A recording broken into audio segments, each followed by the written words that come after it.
All right, well, I don't want to wait too long, so we'll get started.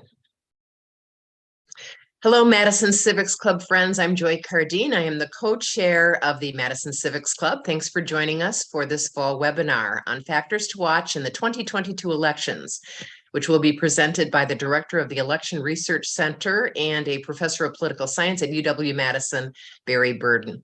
This program is being recorded and will be posted on our website for your reviewing pleasure and for those who can't be with us today. And there is so much going on right now with the important midterms just weeks away. As you know, we have very close races in Wisconsin for governor and for U.S. Senate. Some of you may have watched the debates that were on for those races last night and the night before.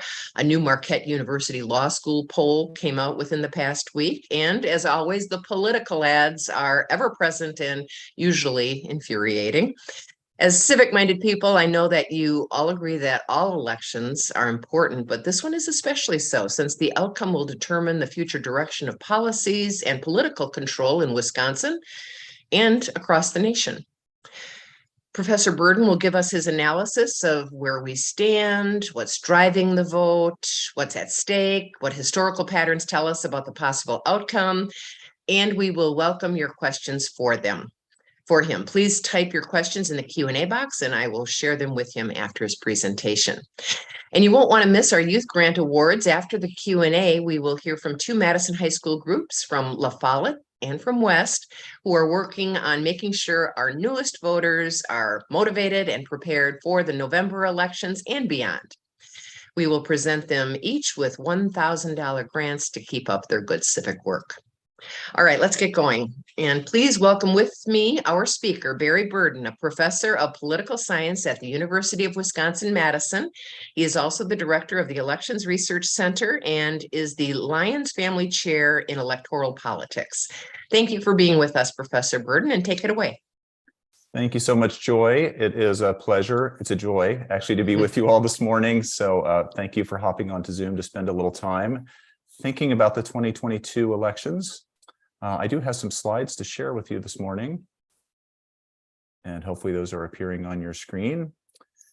You'll see that I'm going to be highlighting three sets of factors to watch for in this 2022 midterm. I'm asking questions as much as answering them, so I'm looking forward to the conversation we have after the presentation. But this is an opportunity for me to at least raise some of the things that I'm thinking about and trying to understand what's happening and why. Three questions to tackle this morning. We'll start big and then work down to smaller questions at the end.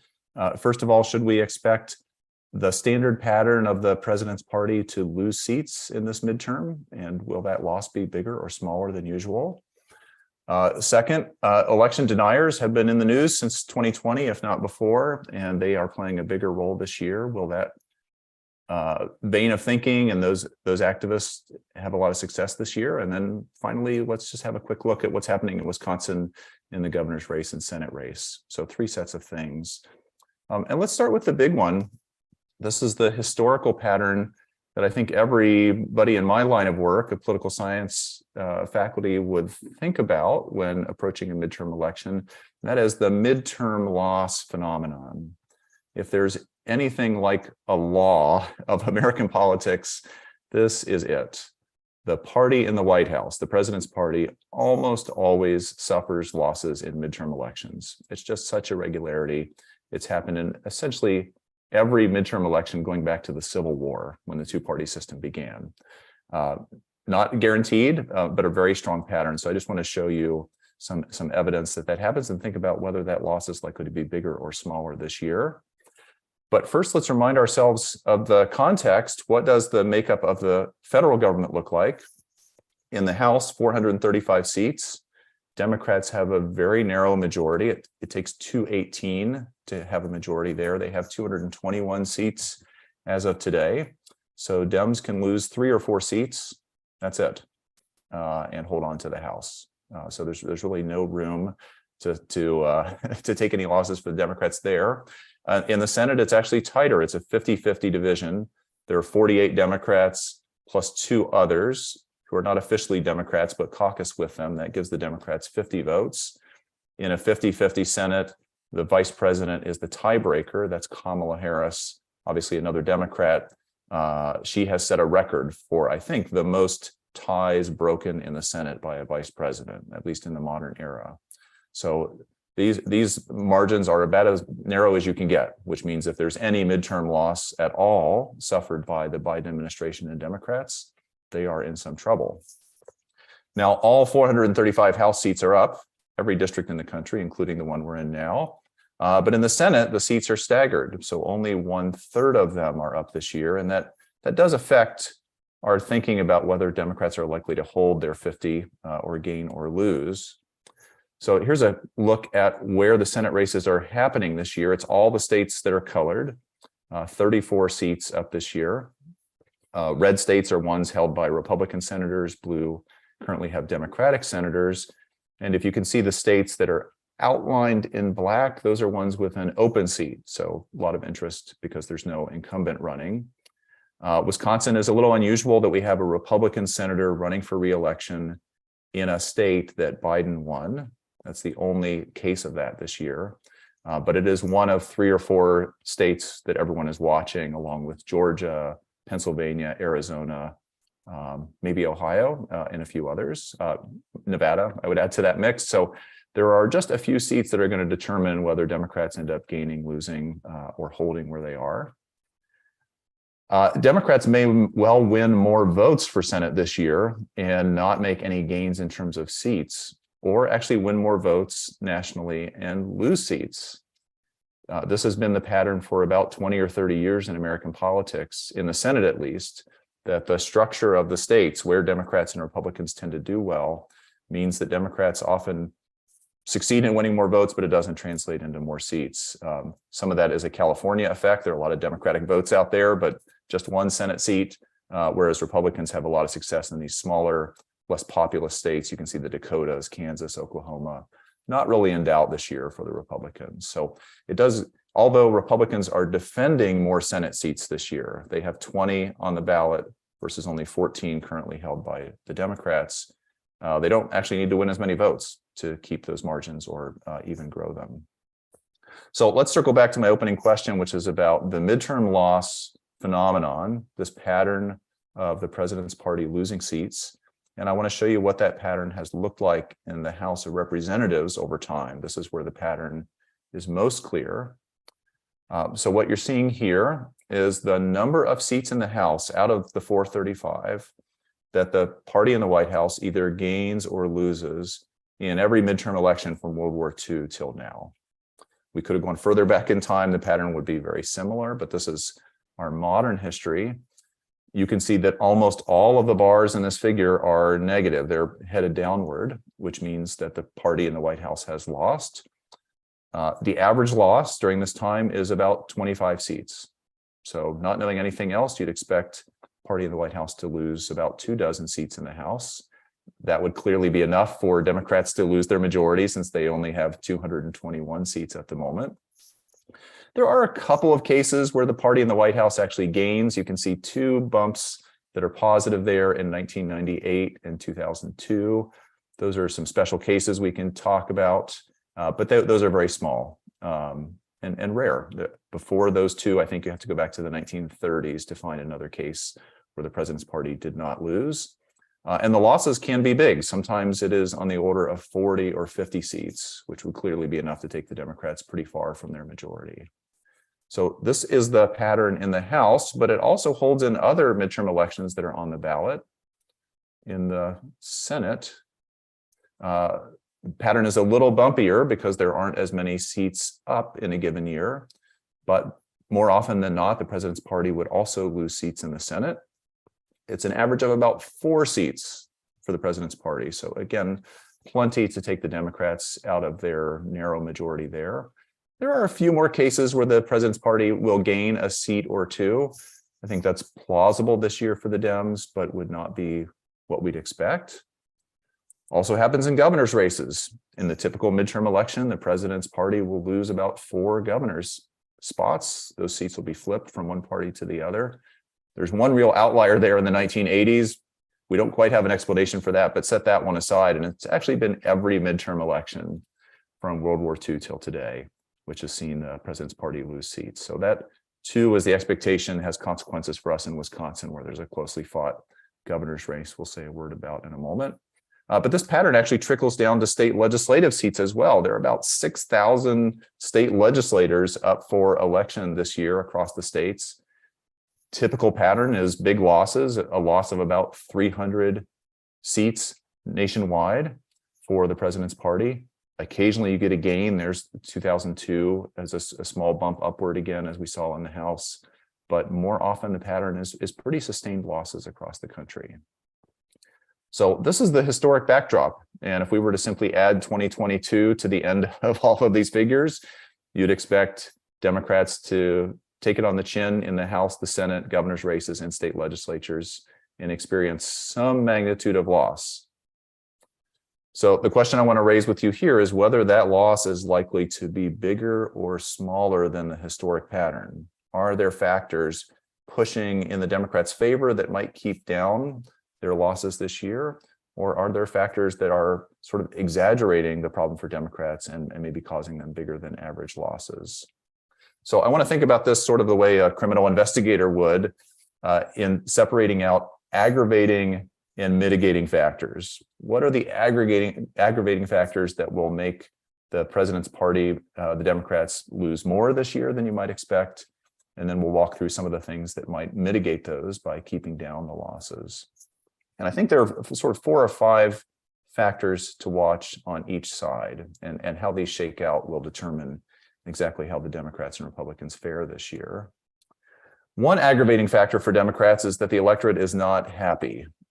If you look at recent surveys asking the public about their views of the president, of the Congress, of their sitting senators, of either major party, almost all of those groups have higher unfavorable ratings than favorable ratings. We would say they're underwater. That's true of, I think, every political actor in Wisconsin that is asked about in the Marquette law poll. They all have higher unfavorability than favorability.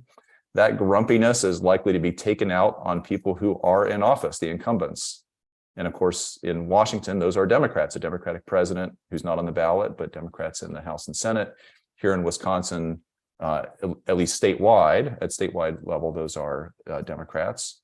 You can see the grumpiness in this survey question that Gallup has asked for many years as to whether people are satisfied or unsatisfied with the way things are going in the country. And more people are pretty unhappy. This is about the highest level of dissatisfaction we have seen in a while.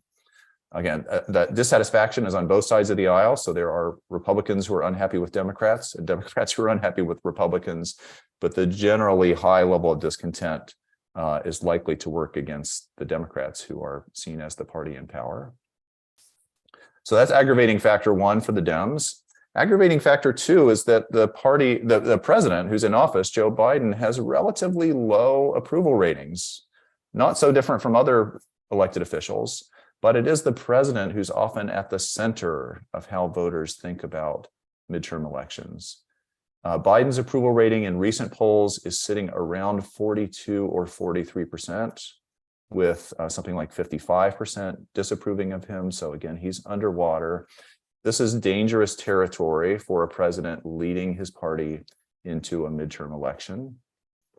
To show you some evidence of that, this is from the website 538, showing approval ratings in the last half dozen midterm elections for presidents.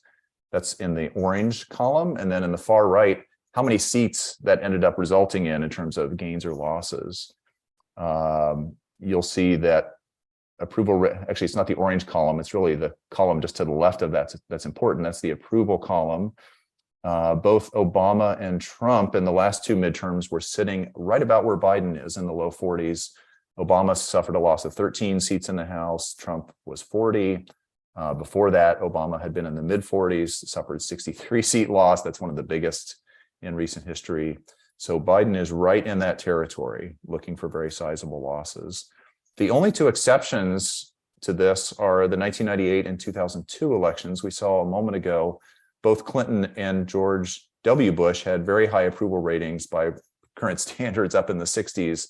and so managed to eke out very small bonuses. Biden is nowhere near that. So his low approval rating ought to be a warning sign for Democrats this year. Third is inflation. This is the #1 concern for voters. When asked what is the most important problem facing the country, what is the issue that's most concerning you, what is the factor that will drive your vote, the cost of things, prices, gas prices, food prices, rent, is affecting every voter, and that discontent will be taken out on the Democrats, who are viewed as being largely responsible for it as the governing party. It's not that the economy is doing terribly. We are not technically in a recession by economist definition of that term. There are lots of jobs, lots of job openings actually, and people's incomes are growing. The trouble is that the price of things is growing faster. And so their salaries, their incomes are not keeping up. Just show you some evidence of that from this figure showing the relationship between the number of seats gained or lost by the president's party. That's on the left-hand side of the figure. Almost all those numbers are negative. Those are losses in the House.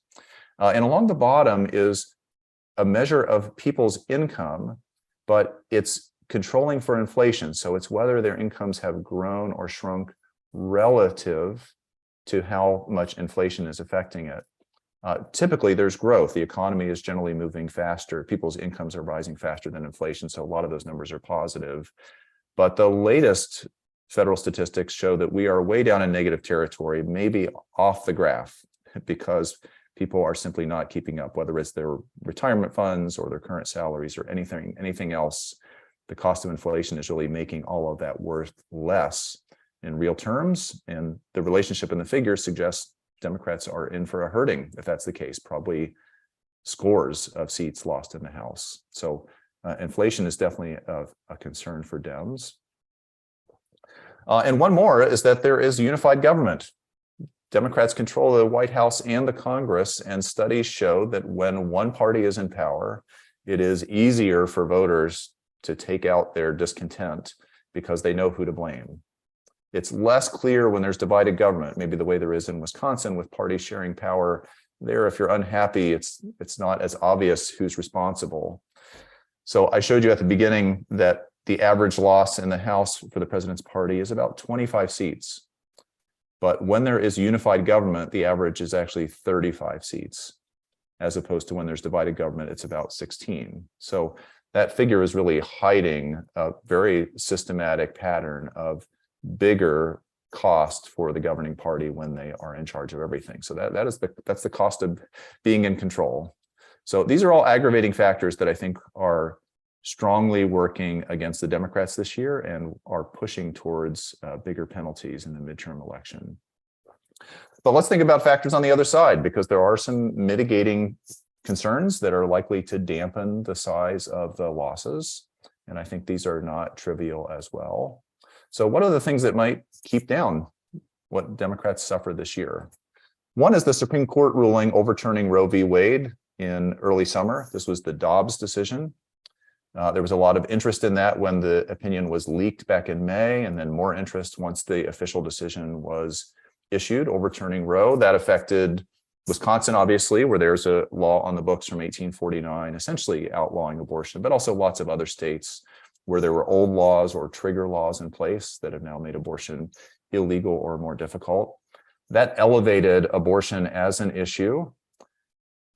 Most Americans, majority of Americans, are pro-choice. That would be the side that the Democrats are on the abortion issue as well. So making abortion more prominent really does work to the Democrats' advantage. It takes attention away from inflation and other things that are working against them, where Republicans have the upper hand, and probably mobilizes women, especially young women who are concerned about abortion rights, and could be a saving factor for them. So yes, that has been working to the Democrats' advantage. I think the question is whether that can be sustained through Election Day. This is a look from a series of surveys, 5 waves of surveys, some of which were done before the Dobbs decision, 3 of which were done afterwards, asking people what was the most important issue facing the country. Abortion was one of the answers people could give. That's typically not at the top of the list. You can see in wave 1 in the first survey back in the spring, Only about 5% of people in these various categories said abortion was the top issue for them. It began to grow a bit in wave 2, especially for women, both younger and older women. But immediately after the Dobbs decision in wave 3, you can see that young women in particular move this and oftentimes to the very top of their list, maybe ahead of abortion and crime and other things that are motivating voters this year. We saw voter registration surge among women, particularly young women in a number of states this summer. But you'll also see that in the later waves, the 4th wave of the survey and the more recent 5th wave, that has now ebbed back, not quite to where it was before the Dobbs decision was issued, but to a lower level. So I think it remains a mitigating factor. Abortion will help the Democrats do better than they otherwise would this year. But the fact that it's not holding the prominence it did this summer ought to be something of a worrying sign for Democrats. Nonetheless, I think Dobbs is one thing that will keep the Democratic losses down. The second is Donald Trump. Trump is not on the ballot. He lost the last presidential election, yet he is very involved in this election cycle. He has been holding rallies across the country in swing states, including in Wisconsin.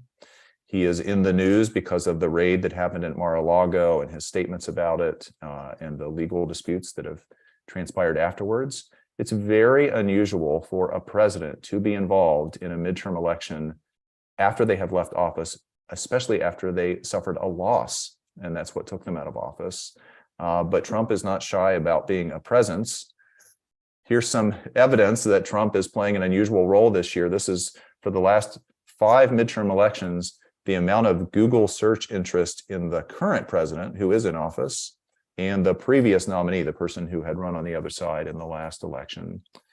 And setting aside 2022, you can see that previous presidents just are not factors in midterm elections. 95% of the search activity is about the current president. That's what you'd expect. Midterm elections are usually seen as a referendum on that person. But Trump has been garnering at least half of the search activity. And if you pay attention to cable news or other national media, you know that Trump continues to be a focus, both because of his own doing and because of the way the media are oriented around him. I don't think this works to the advantage of Republicans because he is unpopular, less popular than Biden in a number of polls, in swing states at least. In places like Wisconsin, I don't think it's particularly helpful to have him on the ballot, or at least perceived as being part of the decision on the ballot this fall. It transforms the election from being a simple referendum on Biden and the Democrats, and there's a lot of discontent that could be taken out on them, to a comparison of Biden and Trump. And that softens the blow for Democrats. The last time there was a comparison between Biden and Trump, Biden won that contest in 2020. So having it reframed that way, I think, works to the Republicans' disadvantage and probably allows the Democrats to get away with a little less in the way of losses this year. So Trump is mitigating factor 2. If he stayed out of it, I think Democrats would have a harder time. Factor 3, working in Democrats' favor, is that Republicans have had some trouble recruiting high-quality candidates, especially in some of these governors and Senate races around the country.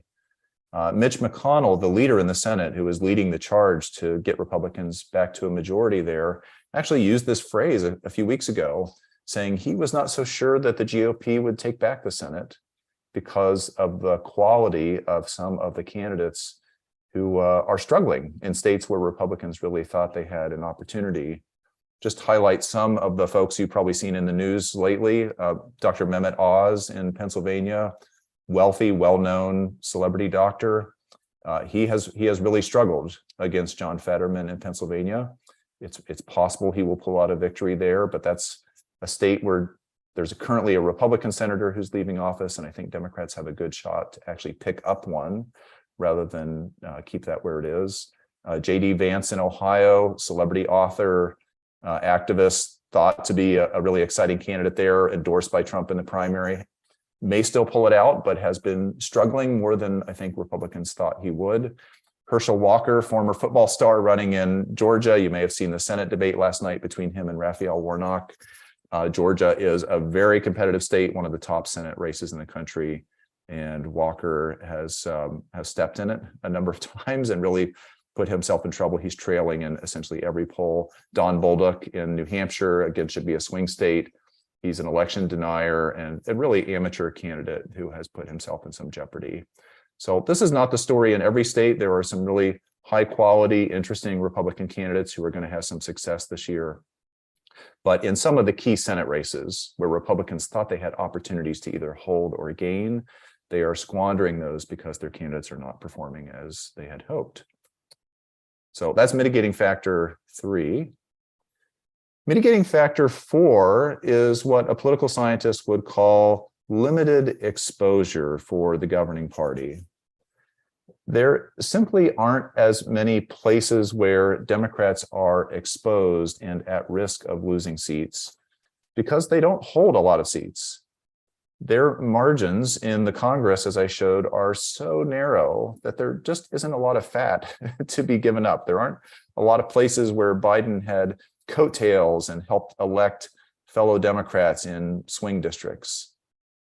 So, the absence of those kind of marginal seats where Democrats are holding, maybe lots of states and districts that are competitive or leaning Republican, the absence of those just means there aren't as many pickups for Republicans potentially. I highlighted some of the Senate seats, but there aren't a lot of them. One indicator of that is that the number of so-called split districts has been declining over time and actually reached a record low 2 years ago in the presidential election. These are districts where the presidential winner is of one party and the congressional winner is of another party. We have, I think, one of those in Wisconsin. That's the 3rd district in the western part of the state. Ron Kind has been the Democratic incumbent there. He won again in 2020, but I think Donald Trump also won that district in 2020. So that would be a split district. There aren't many of those. It's about 5% of all congressional districts. So the absence of these mismatches means there aren't a lot of opportunities for Republicans to go in and try to win districts where Biden has been successful. Voters are so consistent now in their voting for one party up and down the ticket that it really limits the exposure of Democrats and the potential upside for Republicans. So that's mitigating factor 4. One more we'll mention is that there are some economic indicators that actually work to the Democrats' advantage. Inflation is a huge problem weighing on Democrats and is fueling a lot of Republican success. But actually on other indicators, the economy is doing pretty well. As I mentioned, we are not technically in a recession. The economy is growing pretty fast. People's incomes are not keeping up with inflation, but they are growing. So there are a lot of positives to note. This is a figure similar to the one I showed before, where the number of House seats gained or lost for the president's parties on the left-hand side. Again, most of those are negative, they are losses. But along the bottom is just growth of the economy. This is the change in per capita disposable income. It's a common indicator of how things are going. When the economy is growing more, the seat losses tend to be smaller. You can see some of the points out on the right-hand side of the figure. When growth is tepid or even negative during a recession, there tend to be bigger losses. By this indicator, the economy is going gangbusters. We are way out in positive territory, several percentage points. So if this is the kind of economy that voters have on their mind, or at least this is a consideration, then it probably softens the blow of inflation itself. Okay, so these are not answers exactly to the question of whether the midterm loss will be bigger or smaller than normal for Democrats, but I think highlights some things for at least us to think about as factors that might exaggerate or dampen those effects. So that's question 1 for you this morning. I want to now shift gears to think about another theme which has been on many people's minds, and that is the recent trend of election denialism or skepticism, the movement that has sort of followed Donald Trump's aspersions on the election system and has raised real questions for members of the public and now some candidates and elected officials about whether they trust election results and what they might do about it if they don't trust them. The most serious consequence of that was the January 6th insurrection at the Capitol, trying to stop or overturn the counting of the electoral votes for president. But it has manifested itself in a variety of other ways this year that are different from that. There will be no electoral votes this year, obviously, but we are watching to see what the consequences might be. You have undoubtedly seen some polls like this one showing some of the skepticism about the validity of the elections, especially on the Republican side of the aisle. This was a national survey from late last year asking people whether they thought Joe Biden's victory in 2020 was legitimate or not. Among all respondents nationally, that's the top row, about 60% say it was definitely legitimate or probably legitimate. Democrats are very sure about that. That's the bottom row. 83% say they are definitely sure that was a legitimate win. Independents a little more mixed, and Republicans downright skeptical. 46% say it was definitely not legitimate. Another quarter say probably not. So you put those two together, it's about 70% of Republicans say they are doubtful about Joe Biden's victory being proper and valid. That's a number that comes out in other surveys using other question wordings as well. So if we're a little unclear about what legitimate means, does that mean legal? Does that mean proper? Does that mean you think it was a good thing? Other kinds of question wordings also get about 70% of Republicans saying they are doubtful that the election was proper. That also affects how people are looking ahead at the 2022 midterms. This question up top, this is from the Pew Research Center, asks whether voters are confident or not confident that the congressional elections this year will be conducted fairly and accurately. Democrats are pretty confident, 40% very confident, 43% somewhat confident, so huge majority there, despite the fact that they are disadvantaged. Even though Democrats are likely to lose seats this year, they are fairly trusting of the system. Republicans, who are actually set to make some gains, are pretty evenly split, with about half saying they're not confident and the other half saying they are. Where Democrats show some concern, it's in this lower portion of the graph, asking whether respondents believe that registered voters will be allowed to cast votes as they wish in this election. Republicans are more sure about that. Democrats are a little worried about voting rights, but even confident on that side. What we don't know is whether this skepticism translates to higher turnout or lower turnout. Do the Republicans who express doubt about the integrity of elections feel as though they must vote at higher rates to try to make up for the potential fraud in the system, to try to win by maybe a larger margin to overcome what they view as problems in the voting system? Or is it demoralizing that it drives them away because they don't trust the system? There's a little evidence from the Georgia Senate runoffs that happened on the day before the insurrection that there was some fall off of Trump voters from the first round of the Senate elections in November to that runoff in January. Looks like it was driven by the lack of confidence, the lawsuits and the fake electors and the aspersions on absentee voting that may have just soured some of his supporters on voting as a thing. But it's very unclear whether that pattern will hold in other elections and whether it will continue this year. But it's certainly on the minds of Republican voters. It's one of the top issues that Republicans say they are concerned about in this year's elections. There are also election deniers on the ballot as candidates running for senator, governor, secretary of state, attorney general, some local offices. This is one map from 538 showing the states where those kinds of candidates are on the ballot in one office or another. This was just after the Wisconsin primary, I think, late this summer. What you'll notice is that where the candidates are more prominent who have this view, it is not exactly blue states or red states. It's not that states that have more Republicans also have more election deniers on the ballot. Rather, the election deniers have showed up more in states that are swing states. In Wisconsin, Arizona, Michigan, Pennsylvania, Georgia, states that were really hotly contested in 2020 that also have important statewide races this year, we are more likely to see these kinds of candidates emerge. So it's really doubt about the outcome in states where the election was close. That's also where we saw the fake elector movement and lawsuits and other things. It does not seem to be a general concern about state election systems or absentee ballots or anything else. It's focused on these places where there was closeness and some controversy. Many of these candidates will not have success. Some of them are kind of frivolous amateur candidates who I think are not going to have a lot of victories.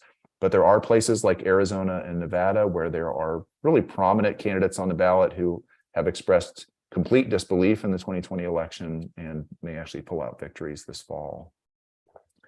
One aspect of all this denialism that you may have not noticed, because it's happening behind the scenes at the administrative level, is that election officials around the country are being bombarded with demands for information and materials.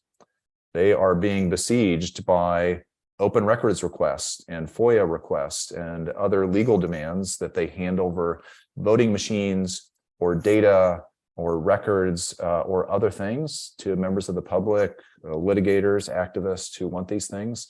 These are just some headlines from around the country.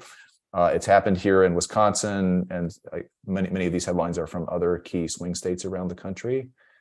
In Wisconsin, the Wisconsin Elections Commission is asking for funding to hire additional staff just to deal with these demands from activists who are sending them open records requests that they have to comply with by law to provide data, machines, records, copies of things.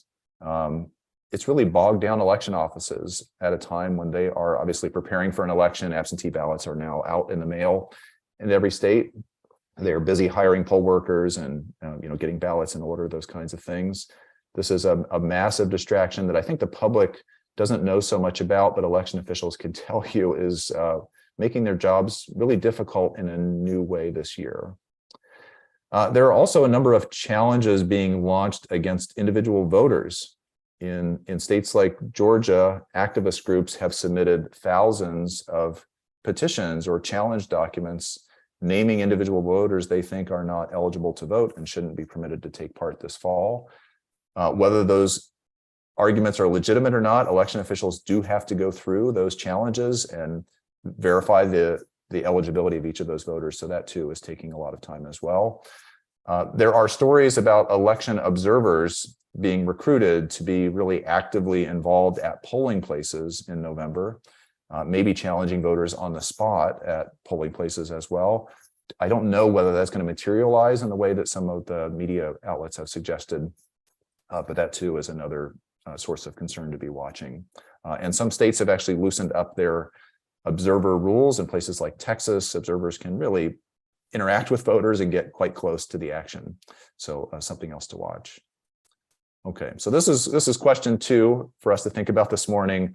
Will election denialism thrive in the midterm elections? It's certainly a presence. Whether it thrives or not, I think we have to wait to see.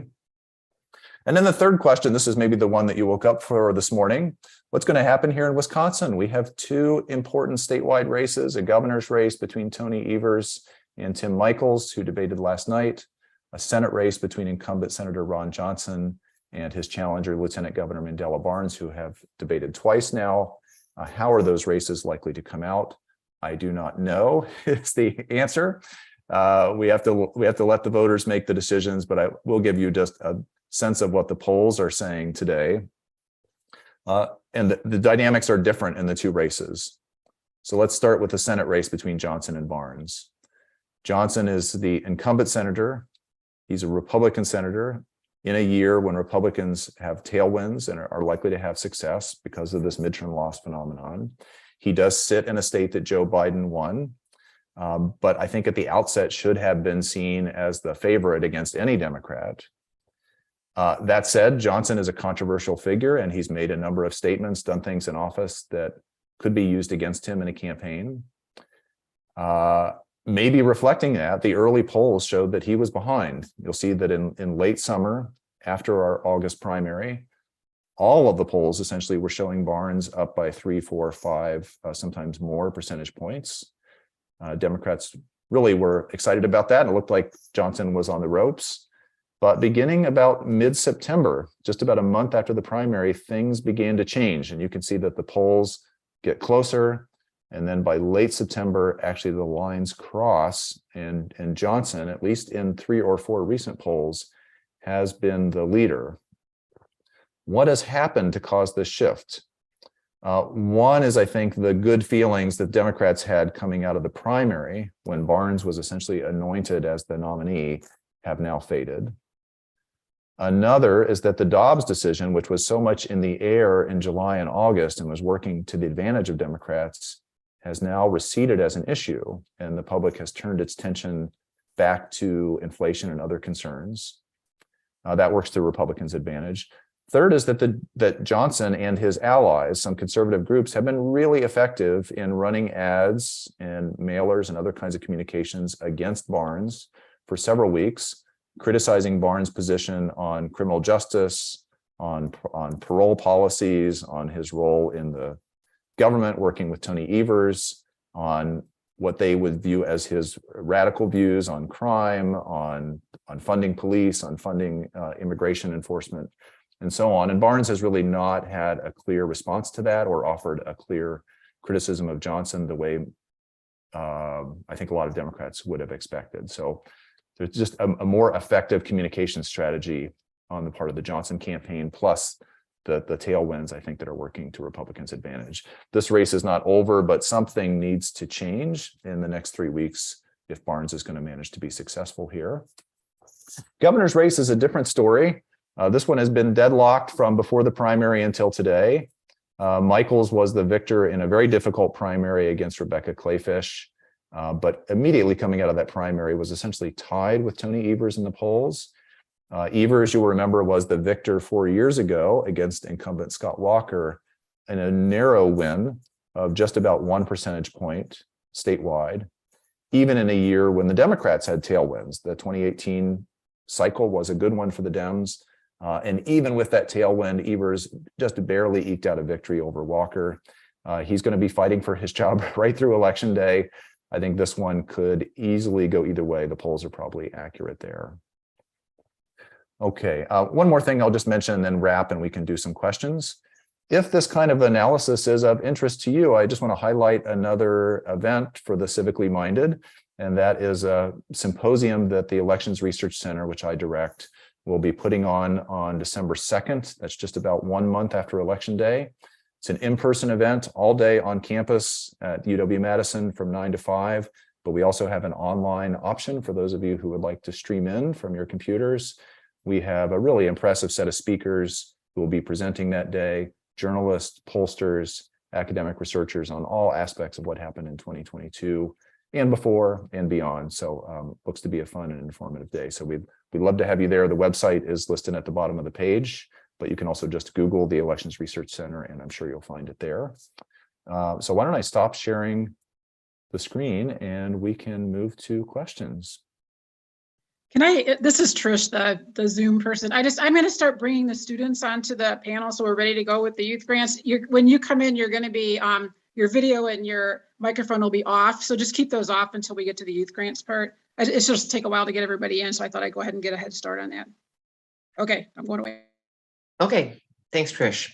And thank you, Professor Burden.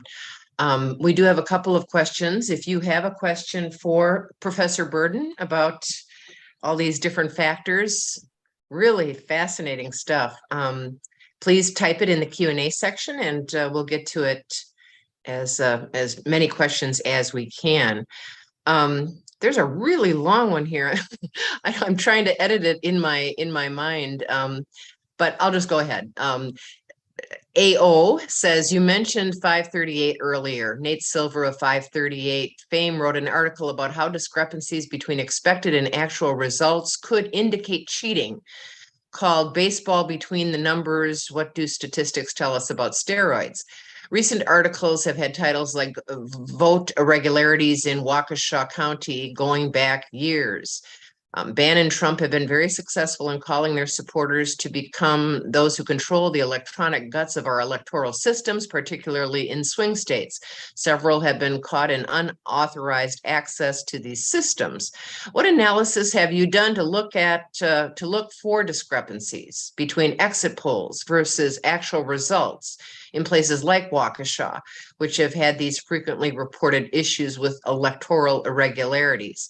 To be clear, I'm not asking about voter fraud, which has been shown repeatedly to be a non-issue. Yeah, so I'll say a few things about this. One is I have a lot of trust in the election system. I have interacted with election officials and poll workers in Wisconsin and lots of other places. I've gotten to see how the equipment works up close. I've been involved with the Wisconsin Elections Commission and its predecessor over the years. There's no such thing as a perfect election, but we do a pretty good job. There just is nothing really systematic that concerns me. There are things I would improve, but I don't have general doubts about the outcomes of elections. I think the questioner is referring to some stories we've seen this year of access that was granted to activists. I think Steve Bannon was involved in some of those in Georgia, where one or two counties appear to have given some of the election deniers and election skeptics actually access to their voting location and machinery on election day in 2020. There's actually video and other evidence from those interactions. This is very troubling.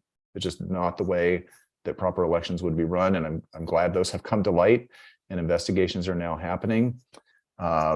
There were cases, I think, also in Michigan and Colorado of election officials giving access that they should not have to some of their friends in the community. Just not the proper way for things to happen. It's not part of the professional ethos of election officials. I do want to raise a caution about using exit polls to determine the validity of elections. I have run into a number of members of the public, even sometimes journalists, who are puzzled that the exit polls don't seem to match the election results exactly and wonder whether that could be a sign that there's something wrong with the election. It's actually a sign that there's something wrong with the exit polls. That it's an imperfect process.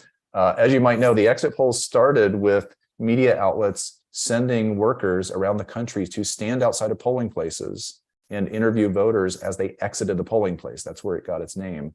And all those surveys would be phoned into a central location, and that would give us evidence, not just of who won and lost, but of how different groups were voting. And I think the exit polls are really still quite helpful for that, to see whether men and women are casting their votes differently, or older and younger voters have different kinds of issue concerns on their minds. But exit polling has always been a challenge. It's not possible to get all of the voters or a representative sample.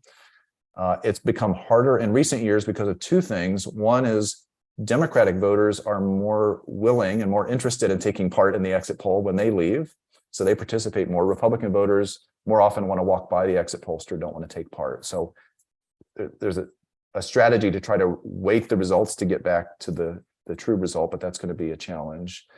The other is, with more people voting by absentee, there are fewer people at the polls. So the exit polls have to be supplemented with telephone surveys of absentee voters before election day, and then all the data put together. So they often just don't match actual election results. And I think that's fine. That's not what their goal is. In Waukesha and some other places, in some earlier presidential elections, there were cases where preliminary exit poll data were leaked on election day by a media outlet or someone on the inside. People began chattering about that during election day, and then were surprised when the results that night didn't match. But as I say, first of all, they should never be expected to match exactly. And also, the leaked results from the middle of the day are not the final results. They're missing, obviously, the voters who vote late in the afternoon or in the evening, and they tend to be different politically than people who vote early in the day. So exit polls really helpful for understanding the thinking of the electorate, but I think not the right tool for deciding whether fraud or other shenanigans are happening. Let me ask a question about turnout.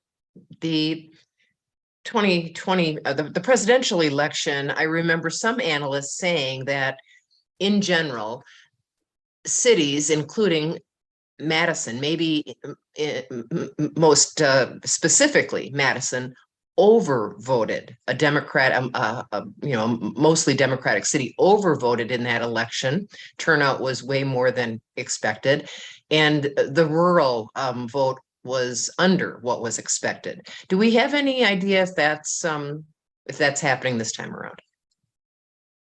Yeah, so it's really interesting to compare patterns in presidential elections like 2020 versus a midterm. There are groups that vote at very high rates in both of those kinds of elections. Older, higher income, more educated voters will be showing up this year just the way they did in 2020. There are other groups who tend to fall off in midterms. Rural voters are in that group. Younger voters, less educated, lower income, and often non-white voters see lower levels of turnout in midterms. It used to be that worked to the Democrats' disadvantage because the groups that were falling off, less educated, younger, more diverse, were groups that tended to vote Democratic. But it has changed a little bit during the Trump era because Trump has done so well among rural voters and less educated voters. And those groups are going to participate less this year. It has sort of scuttled, I think, the conventional wisdom about who's advantaged when there's higher turnout or lower turnout.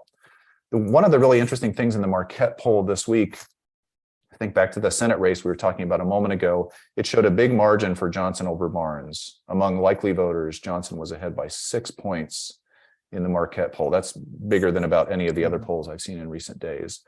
But if you dig deeper into the results, if you expand the definition from a likely voter to all registered voters, it's basically a tie race for Senate in Wisconsin.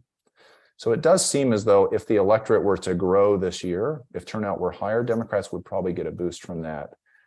We just heard this, I think this morning, that Barack Obama is going to make a visit to the state. There'll be some other, I think, surrogates and maybe celebrities coming in to stump for the Democrats, thinking that low turnout is probably a problem for them, particularly in urban areas like Milwaukee.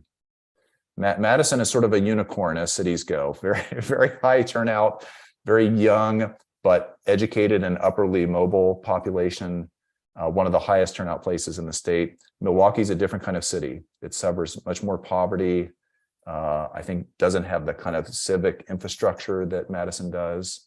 And, you know, Madison doesn't flag in midterm years in terms of participation, but Milwaukee often does. And at least for Democrats, that's a sign of strategic worry.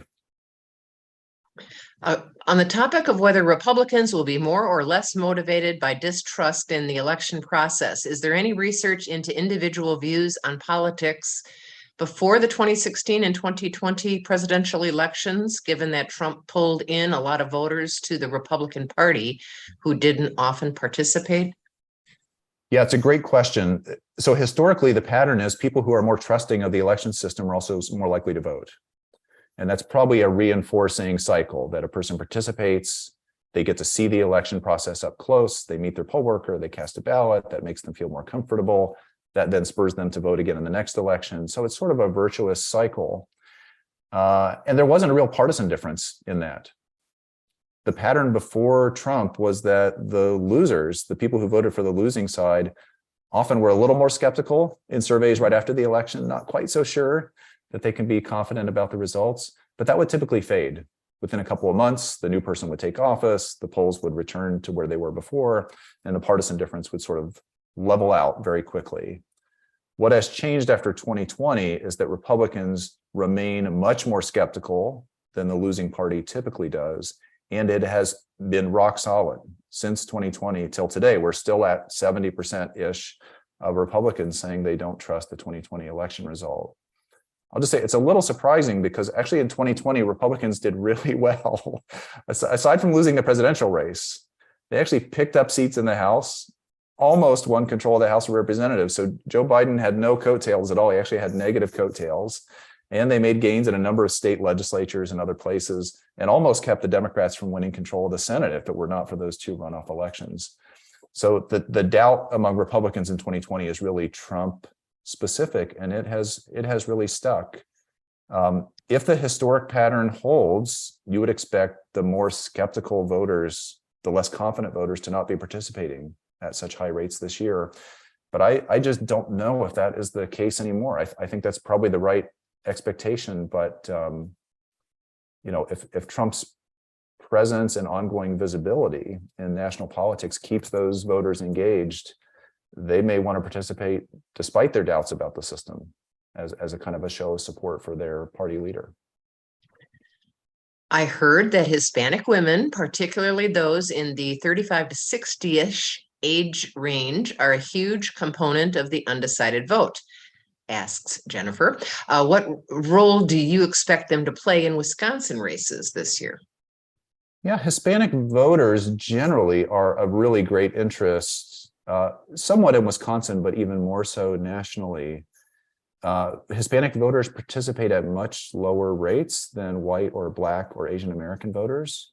We don't quite know why that is, but there's a kind of underperformance in that group. And so a lot of potential. It's if not the fastest, one of the fastest growing minority groups in the country.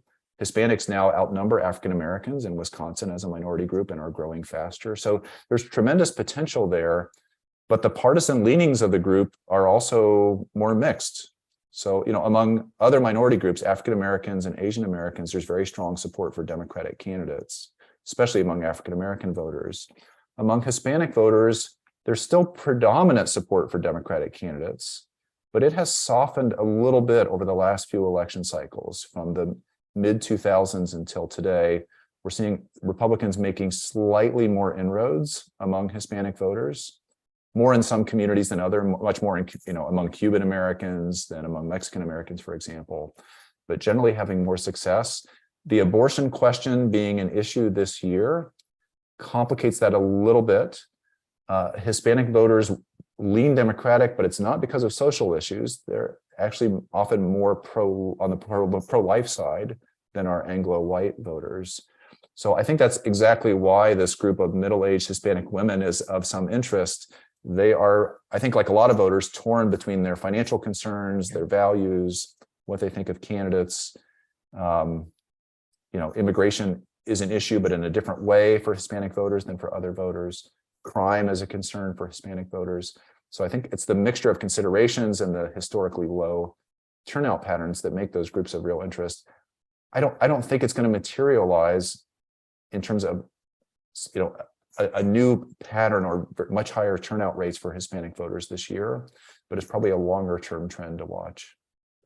Barbara asks, how effective have the negative, sometimes or some have perceived as racist ads that Johnson has been running been on Barnes' candidacy? For example, an ad that says that Barnes stands with the criminals and not with you. Those ads have been very effective. Those are what have turned the polls mostly that I showed you before. They've taken the attention away from abortion and other issues where Barnes probably had the upper hand. If you've seen some of these ads, television ads and mailers, my household has been bombarded with mailers on behalf of the Johnson campaign, not from Johnson himself, but from allied conservative groups. They have really linked Barnes to the unrest that happened in Kenosha following the Jacob Blake shooting there, not long after the George Floyd killing in Minneapolis. They have linked him to the Waukesha parade accident that happened last year, where a African-American driver crashed into people involved in that. And that's still a story because that trial is underway. So you have Black perpetrators involved in criminal activity that is scary to some people when they see the video or the images on the mailers. Mandela Barnes is an African-American candidate. You can't deny that there is a connection between those things. African-American candidates have not had much success at the statewide level in Wisconsin. I think in our entire state history, there have been 2 people of color elected statewide. One is Lieutenant Governor Barnes himself. So he would become sort of the third if he were to win the Senate race. There were accusations that some of the advertising colored Barnes's skin darker than it is and created a more kind of ominous presence and heightened invoked some of the racial hesitation of white voters. I think that is real. You can see it in the advertisements. And I think it's been effective at bringing crime up to the top as an issue and making it seem as though Barnes is not going to be effective in combating crime or might actually be enabling it, as Johnson has gone that far. So that's not the only thing that has changed the polls in the Senate, but I think it's been an important part of what's happened there. It's just about time for me to bring on our youth grant award winners, and I'll do that in just a moment. But I wanted to ask you before I do that, Professor Burden,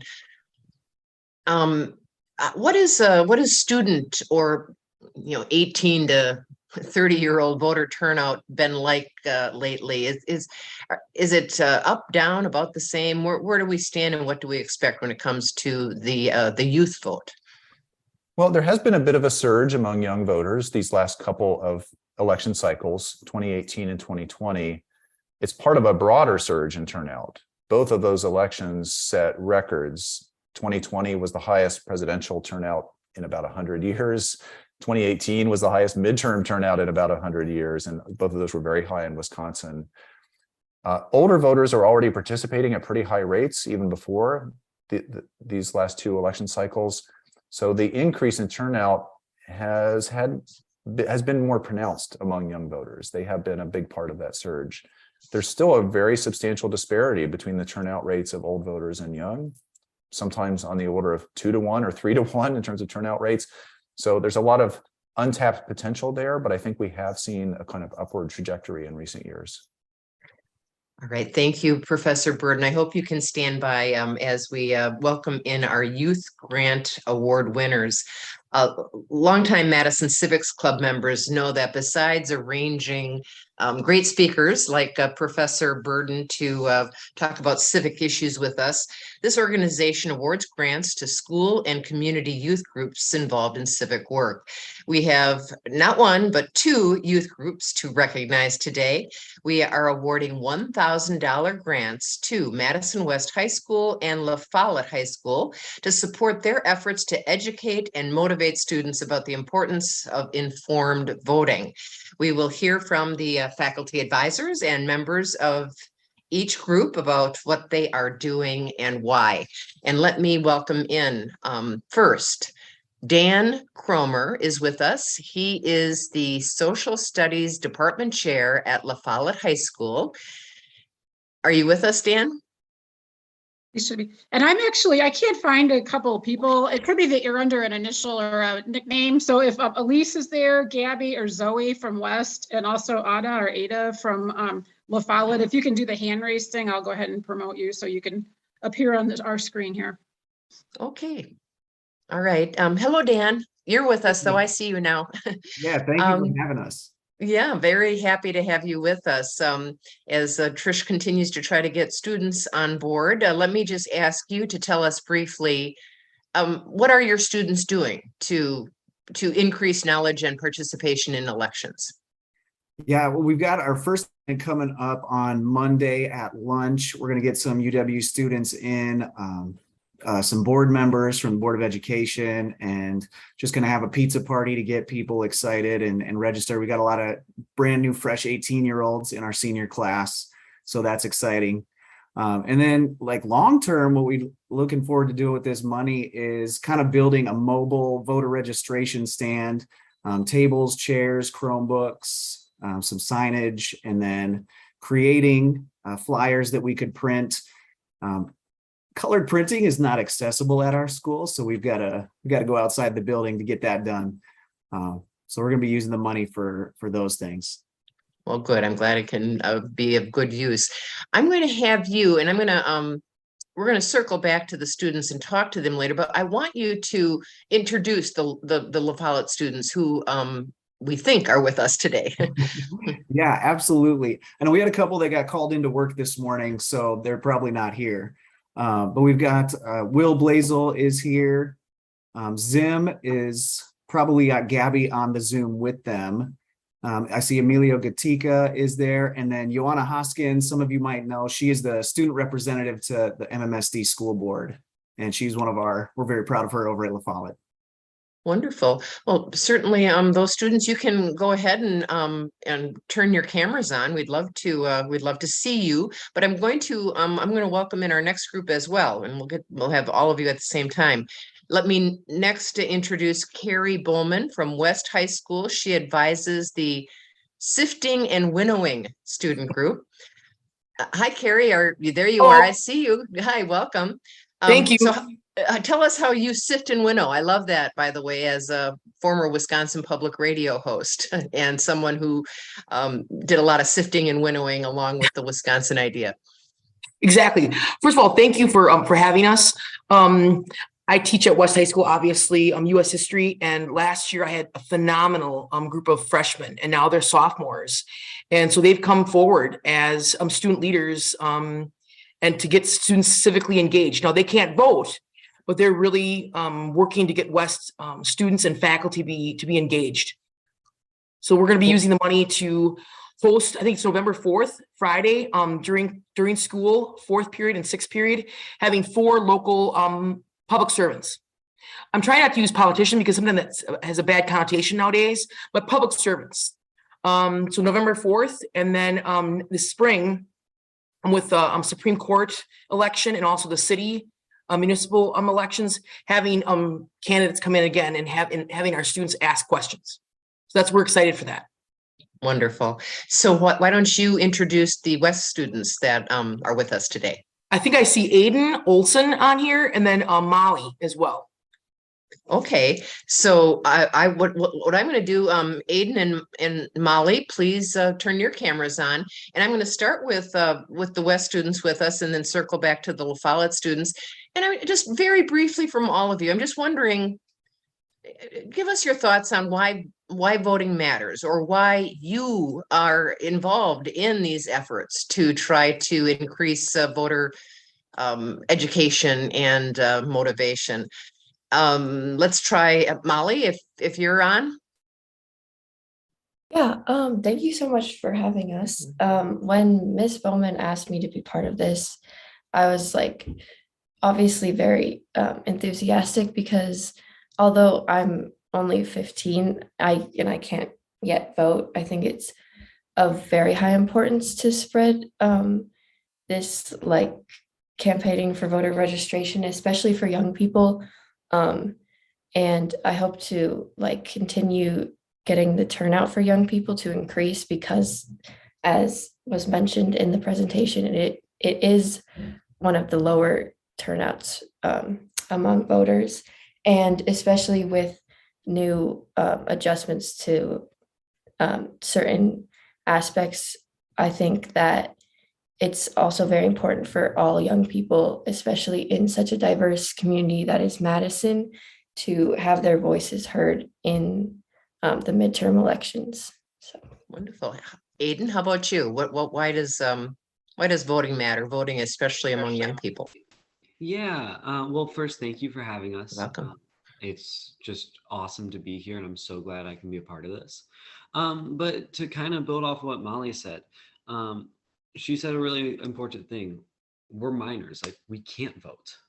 And that is really important because voting is a voice, and we don't have that yet. And so when young people push other people for that voice, the other people are representing the voiceless. And that is critical in this society, because public servants make decisions that impact us. They make decisions that affect school funding, school classes, all of it. They make decisions that impact our parents. You know, a lot of us live with our parents, and what affects them therefore affects us. And so we don't have voices. But when we push for voter turnout, we push for essentially representatives and we bring up this, and it becomes our voice. So that's why voting turnout for young people matters, because the young people are representing other young people who don't have their voice yet. And yeah, that's why it's important. Thank you, Aiden. I'm going to move on now to our group from La Follette, and I see Johanna up first on my screen. So Johanna, why does voting matter? Why are you involved in these efforts? So yeah, I just like to thank you guys as well. This is an amazing opportunity. So voting really matters to me because it, I guess, controls everyday aspects of our life.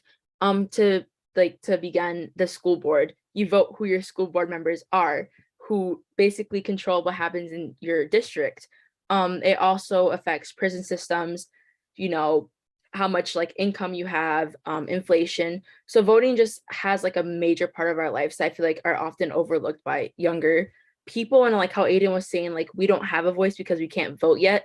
So people who are 18, like they can speak for us. So that's why I think voting is really important. Wonderful. I see Zim is next, and Zim, I think, has another student with. Go ahead, Zim, first.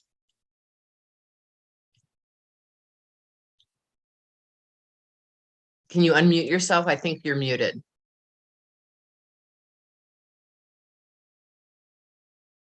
Oh, maybe not. Maybe we'll work on that. Unmuting. I'm not sure if maybe something on our end is preventing you from unmuting. So Trish, if you can check into that, but in the meantime, while we're waiting for that technical glitch to be corrected, Will, are you able to unmute yourself? Will, hi, go ahead and tell us why you're involved in these efforts and why you think voting matters. I think voting matters because the people you vote for represent you, represent what you believe in, represent basically who you are and what laws you want to have in place. So I feel like speaking up and having your voice in the community, even if you can't vote, to help people vote, to get the right laws and the right people in positions of power to then help you down the road, and to just make laws that affect you in a positive way. Thank you. Thank you, Will. Emilio is up next. Emilio, can you unmute and put your camera on?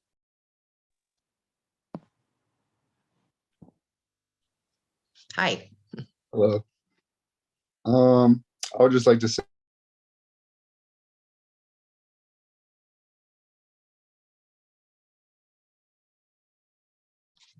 Well, that's unfortunate. I think, at least on my end, Emilio has frozen. So we might have an internet issue there, unfortunately. So, and if I'm not mistaken, I might have to, unfortunately, kind of wrap things up. I don't see Zim with us anymore. I'm not sure if that problem was corrected. oh, am I still here? Oh, there you are. Oh, okay, There we go. Emilio, Yeah. oh, go ahead. Why does voting matter? I think voting matters because, you know, just to voice our beliefs and the policies that we believe in, you know, give our community a voice. Wonderful. Thank you all. Thank you all so very much for being with us, and congratulations. $1,000 to each school to keep up the really good work in voter education and voter participation. Kind of gives me a little bit of hope for the future too, to see so many involved in this. And we will, as they say, put the check in the mail. So normally, if we were in person, we would present it to you right now, but it'll be on its way soon.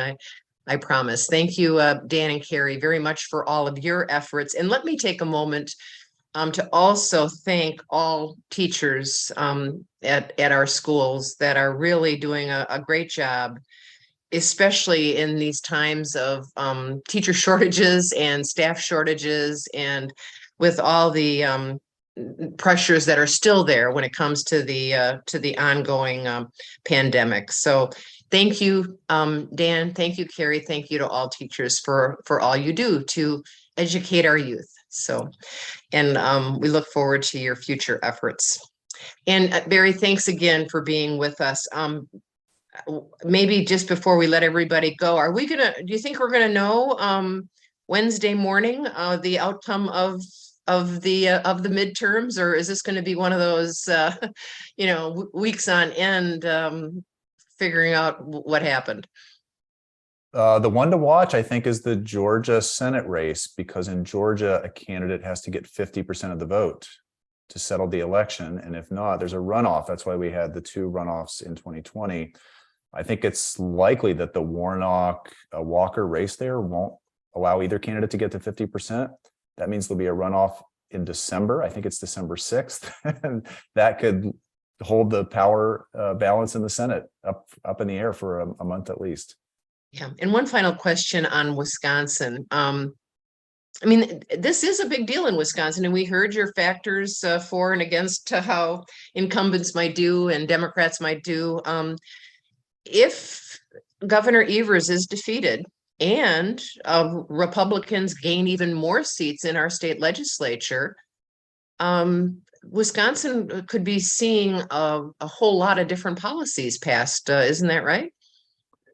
Yeah, the governor's race is really the most important moving piece in state politics. The legislature is controlled by Republicans, and I don't think anyone doubts that they will keep their majority because of the way the districts favor them at the moment. They might actually make enough gains, they would have a supermajority, enough maybe to override a governor's veto potentially. If Evers stays in power, I think we keep the stalemate we have of a governor and a legislature not getting along and lots of bills being vetoed and lawsuits back and forth to settle things. But if Michaels is elected, Republicans, I think, are ready to go with a lot of policy initiatives on taxes and environmental regulation, some other things you heard in the debate last night. So it matters a lot who is governor for the future of the state for the next 4 years at least. I'll leave it there. I wish we had more time. We said we'd wrap up by 11:15 and I've already gone over. So thank you all very much for being with us. We really appreciate it. We'll follow up on some of these issues in future Madison Civic Club's programs.